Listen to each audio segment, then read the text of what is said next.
country, as you know, are feeling the pain at the pump. But many are also struggling to afford the vehicle at the end of it. Experts warn that the market bubble for used cars might explode in the coming months. Wholesale prices for used cars reportedly increased 44% in November 2021 compared to 1 year before.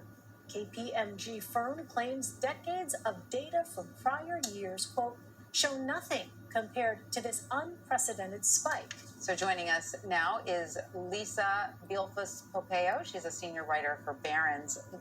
Lisa, welcome. You wrote an article about the alarming rise of car repossessions that was published just last week. So what is driving the explosion of these car repossessions? Thanks so much for having me. So my reporting suggests, a few dynamics are kind of clashing, colliding all at the same time. You've got used car prices, as you mentioned, they've skyrocketed since the beginning of the pandemic.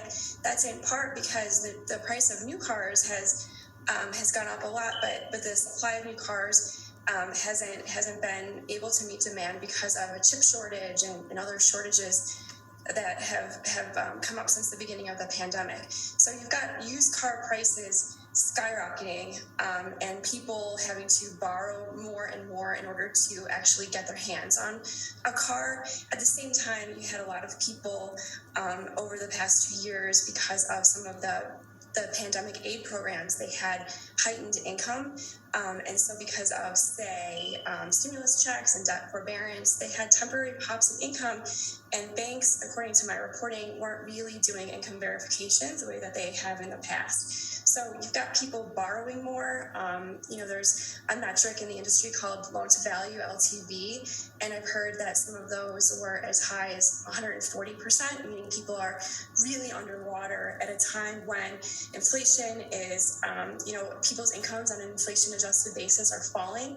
People are having a harder time paying for basics like food and energy, and things like car payments are getting harder and harder to pay. So is that really sort of the dynamic at play here? This is related to the used car bubble that experts fear is close to popping. So some experts I've spoken to have been worried about a used car bubble now for a couple of years. But then, the pandemic programs I mentioned, some of those helped people during the past 2 years. So the bottom didn't fall out. But now people are saying it looks like this could be the time when things are starting to happen. And one red flag is that the rate of repossessions for prime borrowers is starting to rise. So it's not just some prime borrowers who are having a harder time, because those are typically lower income consumers. But now what I've heard is that the rate of repos for prime borrowers with better credit has doubled to about 4% over the past 2 years. And Lisa, what do people think is behind that? What's affecting those prime borrowers? Why are they not able to make their car payment? So a couple of things there. One idea is that some people's incomes looked better when they applied for their loans because they were, say, getting stimulus checks, maybe unemployment benefits. They were able to have some of their debts temporarily forgiven during the pandemic, and so they looked maybe like better consumers, better borrowers at the time. And another reason is that economy-wide things are starting to weaken.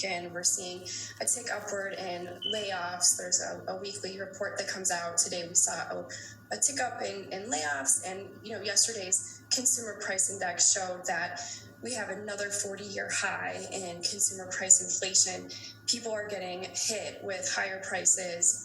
The economy is starting to weaken, and it's just getting tougher out there for a wider swath of consumers. It's interesting. I wonder if people got a little over-enthusiastic. They had a lot of savings after the pandemic, but then at the same time, they decided they wanted to spend like crazy when things kind of got back to normal on travel, maybe fancier cars than they could afford.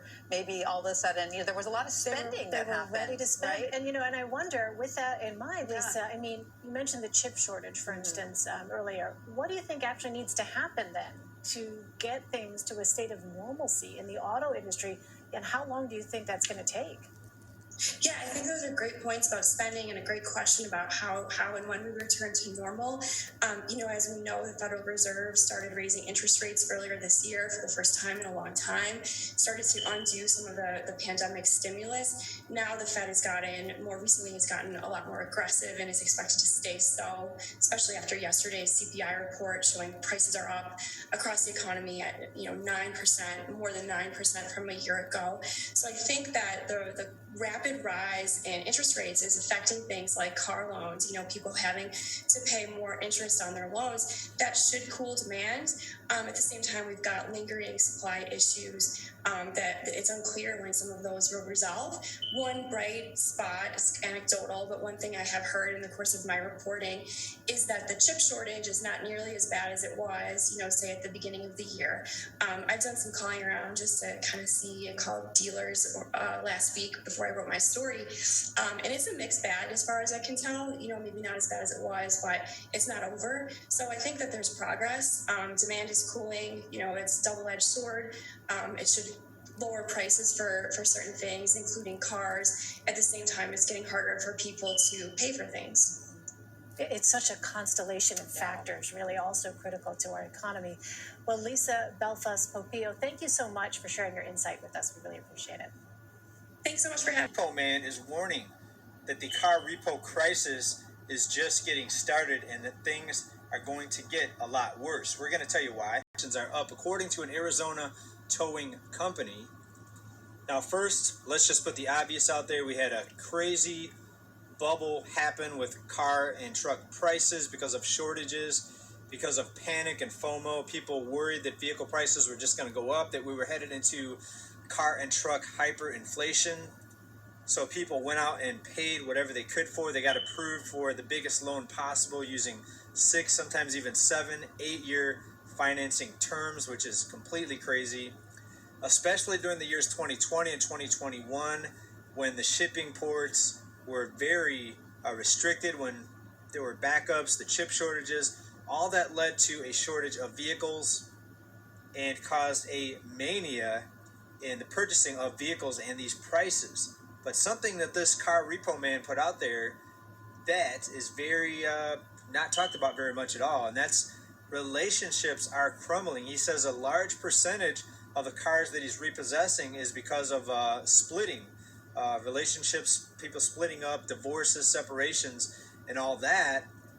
And that should be something that's looked at as an impact on a lot of other areas, right? When you have a 2-income household, things are a little bit easier than when you go down to a 1-income household, right? So a married couple combines their income to help pay the rent or mortgage, and now they break up. Now it's one person trying to pay these household expenses. And it also means people having to relocate and look for their own place to live, and therefore may have to find another job. It's a big mess. Anyone that's been through a split up, divorce, separation, it can be a big mess, emotionally, financially, and all of the above. But this is what the repo man here from Arizona is telling us. Now, it's really madness out there. About 12% of all car loan borrowers, people that borrowed money to buy a vehicle, about 12% of those people have a payment that's $1,000 a month or more. That's a home payment. That used to be a home payment. Now it's more like $2,000 a month, even for rent. But that is a... If you're interested in